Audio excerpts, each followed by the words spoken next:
बातें करते हम खेतों की और उसके रखवाली की। बाग बगीचा फल फूलों और फसलों की हरियाली की।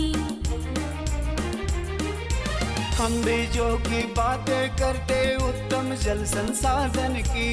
हम तकनीकी बातें करते फसलों के उत्पादन की। हर किसान का सपना सच हो जीवन सुखद बनाने को। गाँव-गाँव के हर आंगन का प्यारा सा ये दर्शन। कृषि दर्शन, कृषि दर्शन, कृषि दर्शन, कृषि दर्शन, कृषि दर्शन, कृषि दर्शन, कृषि दर्शन, कृषि दर्शन। जोहार, नमस्कार। कृषि दर्शन के आज के अंक में आप सबों का स्वागत है। किसान भाइयों, ये बरसात का मौसम है और बरसात का मौसम खेती किसानी के लिए बहुत ही महत्वपूर्ण होता है। बरसात की जो ये बूंदें होती हैं वो होती हैं छोटी छोटी, लेकिन जब लगातार बरसती हैं तो बड़ी बड़ी नदियों को, तालाबों को भर देती हैं। इसी प्रकार अगर हम लोग अपने खेतों में थोड़ी थोड़ी सी मेहनत हर रोज़ करें तो बड़ी फसल, अच्छी फसल ले सकते हैं। और अगर साथ ही कुछ जानकारियाँ भी हो तो बहुत ही लाभदायक होगा। ये जानकारियाँ हमें मिलेंगी कृषि समाचार से। तो आइए देखते हैं कृषि समाचार। नमस्कार, कृषि समाचार में आपका स्वागत है। मैं हूं मृदुला। आइए देखते हैं आज कृषि समाचार में क्या है खास। बुआई के पहले मिट्टी पलटने वाले हल से खेत की करें जुताई। मछली पालन के लिए छोटे तालाब में केप फिशर में डालें मागूर। कुल्थी की खेती के लिए अनुशंसित प्रभेद में लगाएं बिरसा कुल्थी 1। अब समाचार विस्तार से।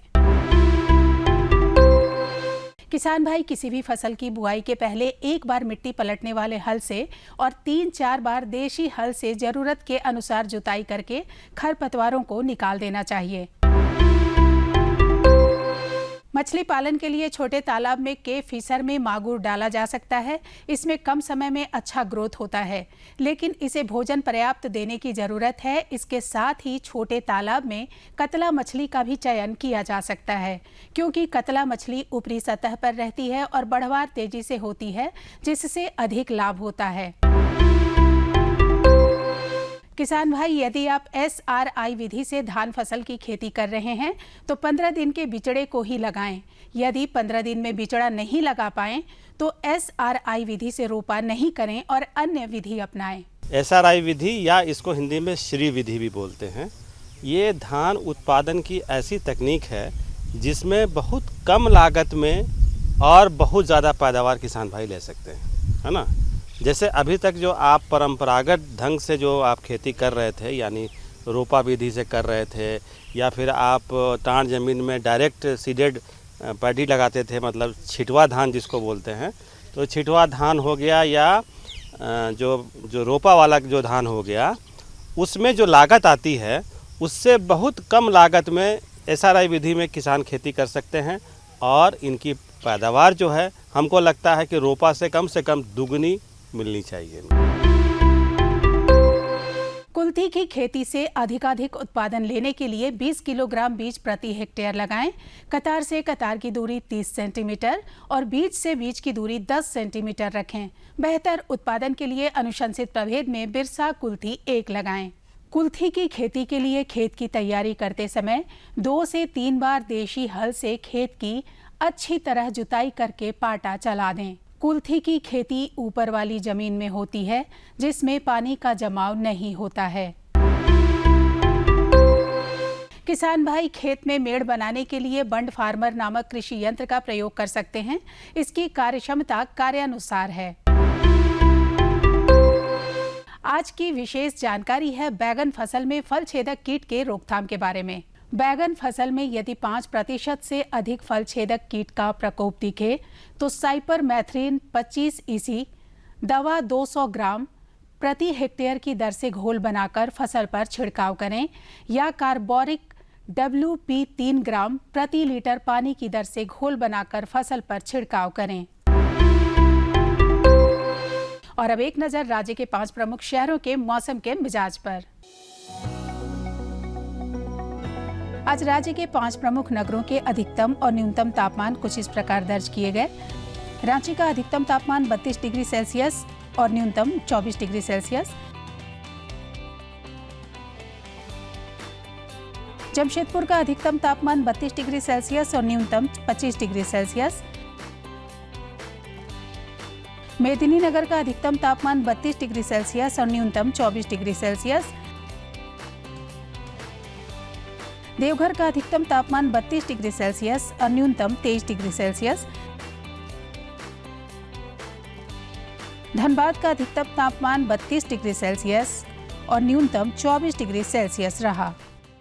कृषि समाचार में आज इतना ही। अगले दिन अगले अंक में फिर मुलाकात होगी कुछ ताजा तरीन खबरों के साथ। तब तक के लिए दीजिए इजाजत। नमस्कार, जोहार।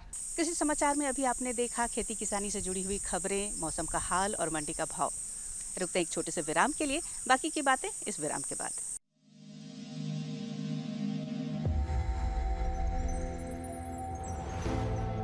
आत्मनिर्भर किसान भारत की शान। उत्पादन में आत्मनिर्भर होने के साथ साथ फसल की कटाई के उपरांत उपज की हानि को रोकने, ग्रामीण क्षेत्रों में रोजगार सृजन करने और बीज से बाजार तक के विजन को मजबूती देने के उद्देश्य से 1 वर्ष पूर्व माननीय प्रधानमंत्री श्री नरेंद्र मोदी जी ने एक महत्वाकांक्षी केंद्रीय योजना एग्रीकल्चर इंफ्रास्ट्रक्चर फंड की शुरुआत की। इस आधुनिक इंफ्रास्ट्रक्चर से कृषि आधारित उद्योग लगाने में एक बहुत बड़ा बदलाव आएगा और बहुत बड़ी गति आएगी। साथियों, अब हम उस स्थिति की तरफ बढ़ रहे हैं जहां गांव के कृषि उद्योगों से फूड आधारित उत्पाद शहर जाएंगे और यही तो आत्मनिर्भर भारत अभियान का संकल्प है। एग्रीकल्चर इंफ्रास्ट्रक्चर फंड से पात्र लाभार्थी गोदामों का निर्माण कर सकते हैं, छटाई या ग्रेडिंग इकाई, पैकिंग हाउस, सप्लाई चेन और कोल्ड चेन जैसी सुविधाएं या फिर प्राथमिक कृषि प्रसंस्करण केंद्र की स्थापना कर सकते हैं। इस योजना के तहत पात्र लाभार्थियों को 2 करोड़ रुपए तक के ऋण पर अधिकतम 7 वर्ष के लिए ब्याज में 3% तक की छूट दी जा रही है। ऋण पुनर्भुगतान के लिए 6 महीने से 2 वर्ष तक मोरेटोरियम की सुविधा भी उपलब्ध है। इस योजना ने अब तक सफलता की कई मिसालें कायम की हैं, जैसे कि मध्य प्रदेश के लाभार्थी श्री विपिन त्रिपाठी ने एग्रीकल्चर वेस्ट से बायोफ्यूल बनाने का इनोवेटिव प्राइमरी प्रोसेसिंग सेंटर लगाया है। लोन मिलने की वजह से हम समय पर सारी मशीनों का प्रोक्योरमेंट और सारा सिविल वर्क टाइम पे करवा पाए, जिससे ये प्रोजेक्ट को लगाना संभव हो पाया। राजस्थान के लाभार्थी श्री यशवर्धन मुंद्रा ने सॉर्टिंग एंड ग्रेडिंग यूनिट लगाकर रोजगार के अवसर पैदा किए हैं। कर्नाटक की महिला उद्यमी श्रीमती ममता वी ने प्राइमरी प्रोसेसिंग सेंटर लगाकर प्रगति की नई राह चुनी है। ಸಣ್ಣ ಪುಟ್ಟ ಉದ್ಯಮಿಗಳನ್ನ ಮತ್ತಷ್ಟು ಅಗ್ರಿಕಲ್ಚರಲ್ಲಿ ಹೆಚ್ಚು ನಾವು ಇನ್ನಷ್ಟು ಸಾಧನೆ ಮಾಡಲಿಕ್ಕೆ ಕಾರಣಕಾರಕವಾದಂತ ಈ ಅಗ್ರಿಕಲ್ಚರಲ್ ಇನ್ಫ್ರಾಸ್ಟ್ರಕ್ಚರ್ ಫಂಡ್ ಇಂದ ನಮ್ಮ ಇನ್ನಷ್ಟು ಯೋಜನೆಗಳು ಆಯೋಜನೆಗಳು ಉತ್ತಮಗೊಂಡಿದೆ। राजस्थान के लाभार्थी श्री दिनेश भट्टर ने जीरे की प्रोसेसिंग यूनिट लगाकर आसपास के ग्रामीणों को आत्मनिर्भरता प्रदान की है। महाराष्ट्र के लाभार्थी श्री अनूप कुमार मोहता ने वेयर हाउस बनाकर अन्न भंडारण को सुनिश्चित किया है। आज देश के कोने कोने से किसान, कृषि उद्यमी, किसान उत्पादक संघ, प्राथमिक कृषि सहकारी समितियां, स्वयं सहायता समूह और कृषि उपज मंडियां इस योजना का लाभ उठा रहे हैं।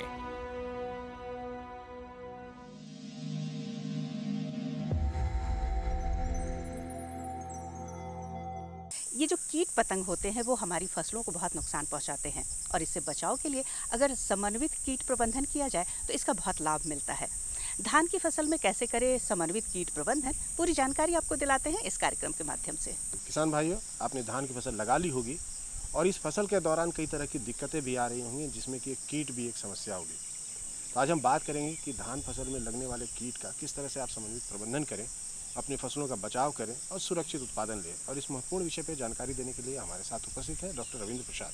आज सर, अभी जैसे किसान भाइयों ने धान की फसल लगा ली है और धान की फसल अभी लहला भी रही है, लेकिन अगर बात करें कीट के बारे में, कीट से जो फसल का संबंध है उसके बारे में, तो अभी किस तरह के कीट जो हैं धान के फसलों पर अपना प्रभाव छोड़ सकते हैं, और अगर सिम्टम के साथ में अगर बात करें, लक्षण के साथ में, तो क्या हो सकता है? धान हमारे राज्य या देश का बहुत ही प्रमुख फसल है, जिसकी शुरुआत खास से खरीफ मौसम में धान की खेती बहुतायत होती है, और झारखंड में तो धान सर्व प्रमुख खाद्यान्न की फसल है।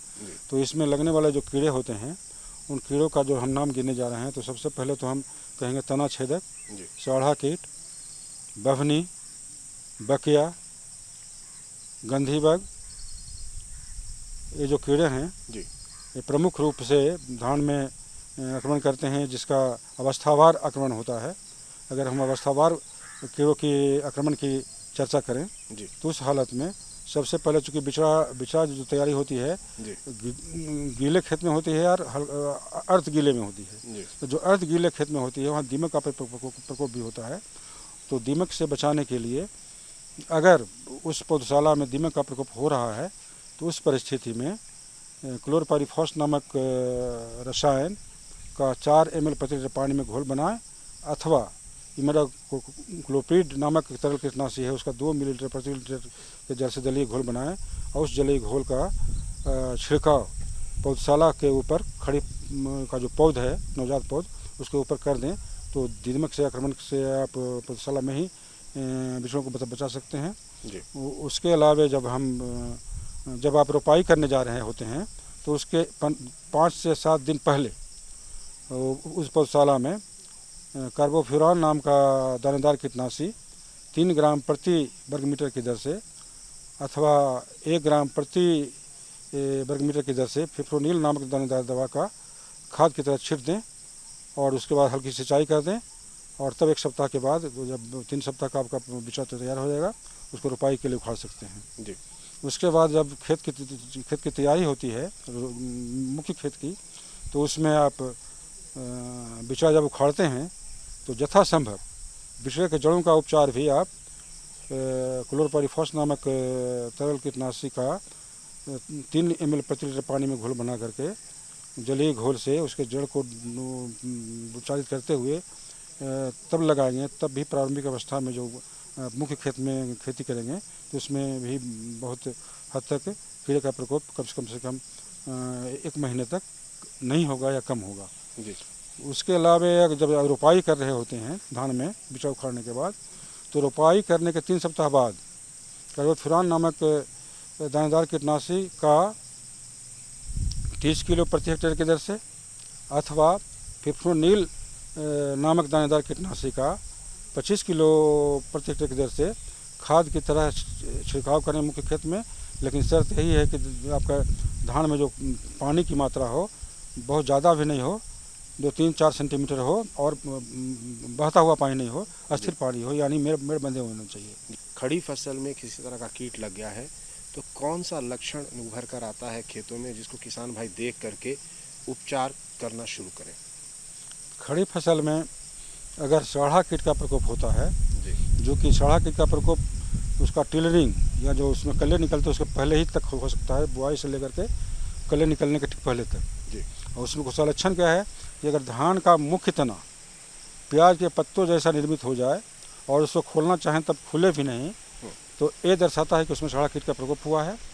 और उसी तरह से अगर धान फूटने के पहले अगर तना छेद का प्रकोप हुआ है तो मुख्य तना का जो पत्तियां सूख जाती है और उसको हल्के प्रयोग से आप उसको खींचने पर हाथ में खींचा चला आता है तो तना छेदक का ये लक्षण हुआ। उसके अलावा बभनी का जो अगर प्रकोप होता है जिसका आक्रमण बहुत कम होता है यहाँ, लेकिन कभी कभी होता भी है, तो बभनी से कीटग्रसित पत्तियों में उसका जो मुख्य मिडरिब है, नस है, उसके समानांतर सफ़ेद धारी बन जाती है। और ऐसा इसलिए होता है कि उसमें जो क्लोरोफिल कंटेंट है वो उसको बभनी का शिशु कीट और वयस्क कीट खा जाते हैं, जिसके चलते प्रकाश संश्लेषण के लिए बाधित होती है। और इसके अलावा पत्र लपेटे कीड़ा है जो पत्तियों को लपेट करके पत्र लपेटन में निवास करते हुए उससे क्लोरोफिल वो खाता है, इसके चलते भी प्रकाश संश्लेषण की क्रिया बाधित होती है, इससे ही बचना है। फिर देखिए अगर धान की रोपाई लेट से हो रहा हो या निचली भूमि में हो रहा हो तो उस परिस्थिति में धान या खेत में पानी हमेशा पड़ा रहता है और ऊपर से अगर बारिश भी होती रही हो 10-15 दिनों तक लगातार तो उस परिस्थिति में बाकी कीड़ा का प्रकोप बहुत ज़्यादा होता है। और इसका लक्षण क्या हुआ, जिस खेत में बाकी का प्रकोप होता है उस खेत में जो पत्तियों का जो सिरा होती है वो छिली हुई प्रतीत होती है या बकरी द्वारा जानवर द्वारा चर जाने का दृश्य उपस्थित करती है।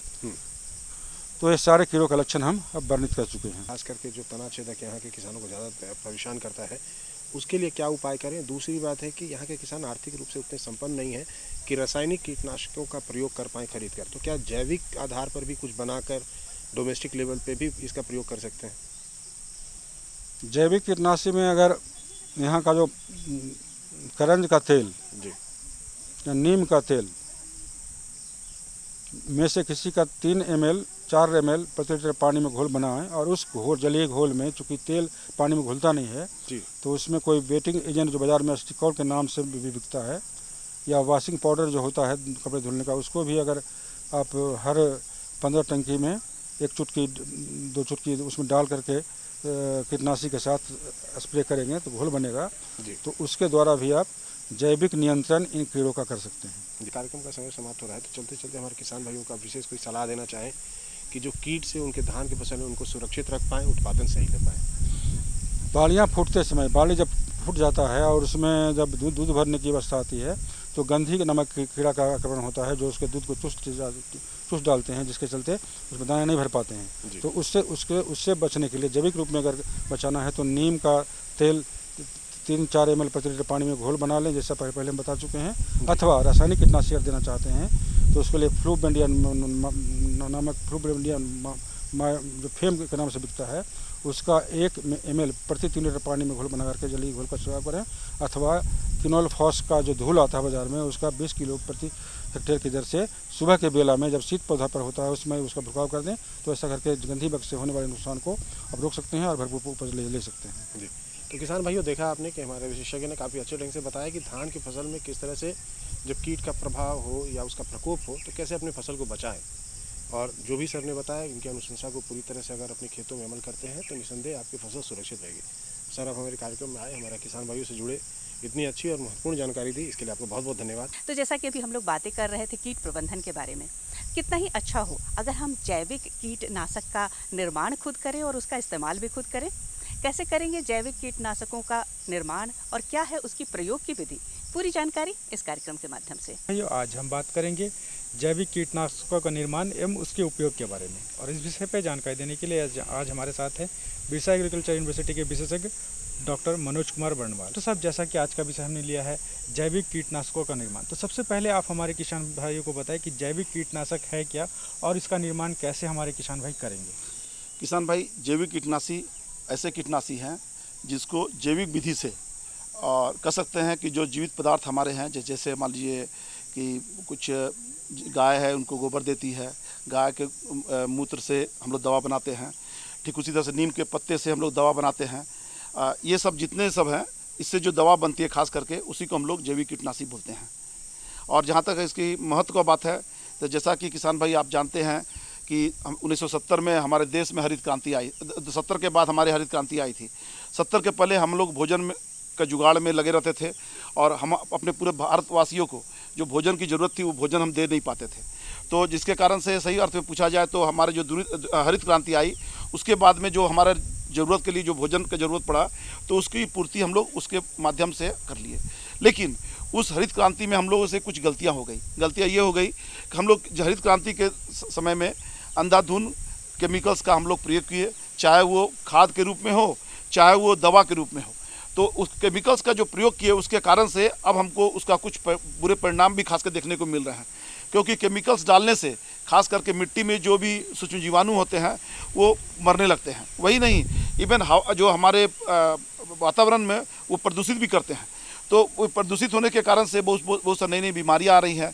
अब बीमारियाँ आने से निश्चित रूप से कह सकते हैं कि हम लोग के लिए एक बहुत बड़ा आने वाले समय के लिए चुनौती बनता जा रहा है कि अगर इस तरह से हम अंधाधुंध केमिकल्स का प्रयोग करेंगे तो इससे हमारे हर तरह का लॉस होगा।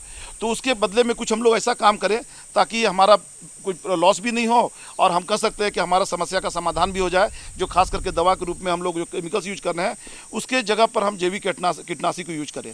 तो जैविक कीटनाशी से सबसे बड़ा फायदा ये है कि मिट्टी की उर्वरा शक्ति कमजोर नहीं पड़ती है, मिट्टी में जो भी सूक्ष्म जीवाणु है वो जीवित रहते हैं और साथ साथ पॉल्यूशन भी किसी तरह का फैलाता नहीं है। यही नहीं, इसके अलावा जो दवा केमिकल्स का सबसे बड़ा डिबेट ये भी है कि आज आप दवा डालते हैं तो उसका रेसिडुअल इफेक्ट कम से कम 2-3 महीने तक रहते हैं, लेकिन जैविक कीटनाशी का कोई रेसिडुअल इफेक्ट नहीं है। तो इस तरह से कह सकते हैं जैविक कीटनाशी अगर किसान को सही ढंग से पता हो कोई भी कीड़ा मकोड़ा की रोकथाम के लिए या कोई भी बीमारी के रोकथाम के लिए, तो निश्चित रूप से हमारे लिए वो वरदानी साबित होगा। हर तरह से ये फायदेमंद है। भाई, जैविक कीटनाशक अगर अपने खेतों में तैयार करना चाहते हैं या आप तैयार करना चाहते हैं तो उसके लिए क्या विधि अपनाएंगे, कैसे उसको तैयार करेंगे? किसान बंधु, जहाँ तक जैविक कीटनाशी की बात है तो निश्चित रूप से कह सकते हैं कि कई तरह से जैविक कीटनाशी को तैयार किया जा सकता है। उदाहरण के तौर पर पहला नीम पत्ती से जो हम लोग जैविक कीटनाशी तैयार करते हैं, जनरली हम लोग बोलते हैं क्या कि 100 लीटर पानी में 5 केजी नीम पत्ता डाल करके उसको सड़ाते हैं। 4 से 5 दिन तक ये काम हम लोग करेंगे मिट्टी के बर्तन में, या संभव हो तो 10 लीटर पानी लेंगे और उसमें हम लोग 500 ग्राम पत्ता डालेंगे और उसको पानी में सड़ाएंगे मिट्टी के बर्तन में। 4 से 5 दिन के सड़ने के बाद में फिर उसको हम लोग छान लेते हैं। छानने के बाद में उसमें 8 से 10 ग्राम सर्फ मिलाते हैं और मिला करके उसको छिड़काव करते हैं, तो उससे बहुत सारे कीड़े का प्रकोप को खास करके आराम से हम लोग कंट्रोल कर सकते हैं। यही नहीं, इसके अलावा हम लोग कुछ गौमूत्र से भी दवा बनाते हैं। गौमूत्र में क्या करते हैं हम लोग हैं, गौमूत्र है, गोबर है और नीम पत्ता, ये तीनों मिला के भी दवा बनाते हैं, जैविक कीटनाशी बनाते हैं। इसमें हम लोग क्या करते हैं कि 10 केजी आप गोबर लिए, ताज़ा गोबर जो लेंगे हम इसमें ताज़ा गोबर लेंगे, 10 केजी ताज़ा गोबर लेते हैं, 5 लीटर लगभग इसमें गौमूत्र लेते हैं और 5 केजी का नीम पत्ता लेते हैं। आई तीनों को हम लोग क्या करते हैं, पानी में उसको डाल करके और कोई भी ड्रम, प्लास्टिक के ड्रम में हम लोग उसको सड़ाते हैं। सड़ाने पर क्या होता है, उसमें फर्मेंटेशन होता है, जिसके कारण से ये बहुत सारा अपने आप कह सकते हैं कि चेंज आता है और बहुत ही अच्छा, खास करके ये कीटनाशी का दवा काम करता है। कीटनाशी के साथ साथ ये इसमें हम ये कह सकते हैं कि ये फफूंदनाशी का भी एक बहुत बड़ा रोल करता है। तो बहुत सारे फफूंद को या कीड़ा को आसानी से हम कंट्रोल कर सकते हैं, इस तरह से दवा बनाते हैं। तो 4-5 दिन सड़ाने के बाद में फिर हम उसको छान लेते हैं। छानने के बाद में हम लोग उसको लगभग अगर 10 लीटर पानी लिए हैं, जिसमें 5 केजी गोबर डाले हैं, 5 केजी आप पत्ता डाले हैं, तो 10 से 12 ग्राम उसमें सर्फ डालेंगे और उसको बढ़िया से डाल करके 4-5 दिन के बाद जो छानते हैं उसमें सर्फ डालते हैं। सर्फ डाल करके उसको हम लोग छिड़काव करते हैं। किसान बंधु एक चीज़ बताना चाहेंगे कि जो सर्फ डालते हैं, सर्फ डालने के बाद 2 से 3 घंटा के अंदर दवा को पूर्ण रूप से यूज करना चाहिए। वैसी दवा जो तैयार कर लिए हैं, अगर 4-5 दिन सड़ाते हैं, अगर 6 दिन सड़ाना है तो 6 दिन भी सड़ सकता है, कोई दिक्कत ही नहीं है। लेकिन जैसे आप उसमें सर्फ मिलाते हैं, सर्फ मिलाने के बाद में उसको तुरंत 2 से 3 घंटा में यूज कर लेना चाहिए, अन्यथा वो पौधा के लिए हार्मफुल होगा। तो ये खास करके 2 है। तीसरा तरीका यह है कि किसान बंधु कि एक जीवामृत भी हम लोग बनाते हैं। खास करके हम लोग ऑर्गेनिक जो भी मेथड से खेती करते हैं उसमें हम लोग ये सजेस्ट करते हैं। उसमें क्या होता है कि एक ड्रम में 100 लीटर पानी लेते हैं। 100 लीटर पानी में उसमें हम लोग 10 किलो गोबर डालते हैं और 10 लीटर काऊ यूरिन डालते हैं। 2 किलो उसमें कोई भी दलहन है उसका चूर बना करके, दलहन में चाहे आप अरहर ले लीजिए, मूंग ले लीजिए, मसूर ले लीजिए, कोई भी दलहन जो लेकर के 2 किलो उसको पीस दीजिए, पीस करके 2 किलो उसमें डाल देना है। और उसके अलावा फिर उसमें हम लोग 2 किलो गुड़ डालते हैं। तो इस तरह से 5 चीज़ मिलाते हैं। सबसे पहले पानी एक, दूसरा उसमें काऊ यूरिन, तीसरा उसमें मिलाते हैं काउडंग, गोबर जिसको बोलते हैं, और चौथा मिलाते हैं दाल, और 5वां मिलाते हैं उसमें गुड़। ये 5 को मिला करके इसको हम लोग 48 घंटे के लिए ड्रम में सड़ाते हैं। जिसमें मिक्स करते हैं, उस मिक्स करने के बाद में एक डंडा से बढ़िया से उसको चला देना चाहिए। चलाने से फ़ायदा ये होता है कि सब समान रूप से घुल जाता है और उस तरह घुलने के बाद में उसमें फर्मेंटेशन होना स्टार्ट हो जाता है। और फर्मेंटेशन स्टार्ट होगा तो 48 घंटे के बाद, 48 घंटे में क्या होगा, जो भी उसका सॉलिड पार्टिकल ज़मीन में उसके नीचे में सेटल हो जाएगा, ड्रम के नीचे में, और ऊपर में उसका दवा 48 घंटे के बाद तैयार होता है। अब उसी को खास करके जो हम लोग आजकल स्प्रिंकलर मेथड से, या कह सकते हैं कि जो अंडर सरफेस से जो इरिगेशन देते हैं, तो जो इरिगेशन वाटर के साथ में 10% का घोल बनाते हैं। मतलब कहने का अर्थ है कि अगर आप 100 लीटर पानी इरिगेशन चैनल के द्वारा देते हैं तो उसी में 100 लीटर में 10 लीटर जीवामृत को मिला दीजिए। अब मिलाने पर देखा जाता है कि उसमें खास करके जो भी जीवाणु मिट्टी में है उसमें बहुत ज़्यादा ग्रो करते हैं, जिससे वास्तव में फफूंदनाशी का भी काम करता है और बहुत ही तगड़ा कीटनाशी का भी काम करता है। तो इस तरह से फफूंदनाशी या कीटनाशी का भी काम करता है जीवामृत, जो जीवामृत को खास करके हम लोग यूज करने का सलाह खासकर किसान भाई को देते हैं। आजकल खासकर सब्जी में और फल में स्प्रिंकलर के द्वारा सिंचाई किया जा रहा है। तो इस तरह से हम कह सकते हैं कि खास करके जीवाणुनाशी का अगर प्रयोग करते हैं तो हमारे किसान को बहुत ज़्यादा ही फायदा होगा। अब सबसे प्रमुख बात आती है कि हमारे किसान भाई इसका निर्माण करने के बाद इसका उपयोग हमारे खेतों में कैसे करेंगे और क्या तरीका अपनाएंगे। किसान बंधु जैसे हमने बताया कि नीम पत्ती का जो एक्सट्रैक्ट तैयार किए, नीम पत्ती तैयार करने के बाद में हम सीधे उसको छान लिया, छान करके सीधे स्प्रे करेंगे। अगर कीड़ा का प्रकोप है तो उसी का डायरेक्ट स्प्रे करने पर हम आराम से उसको हम लोग कंट्रोल कर सकते हैं।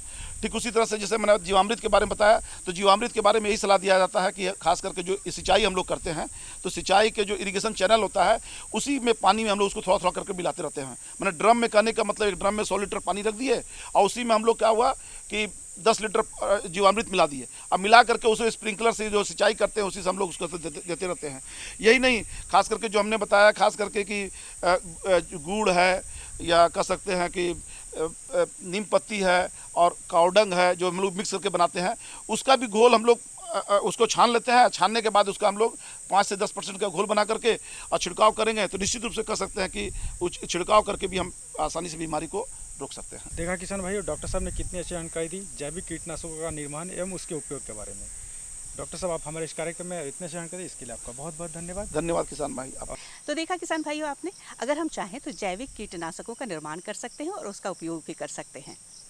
आज के कार्यक्रम में इतना ही, लेकिन हम ये चाहेंगे कि आप अपनी बातें हमें लिख कर अवश्य भेजें खतों के माध्यम से। हमारा पता है कार्यक्रम कृषि दर्शन, कृषि प्रकोष्ठ द्वारा केंद्र निदेशक, दूरदर्शन केंद्र, रातू रोड, रांची, पिन संख्या 834001।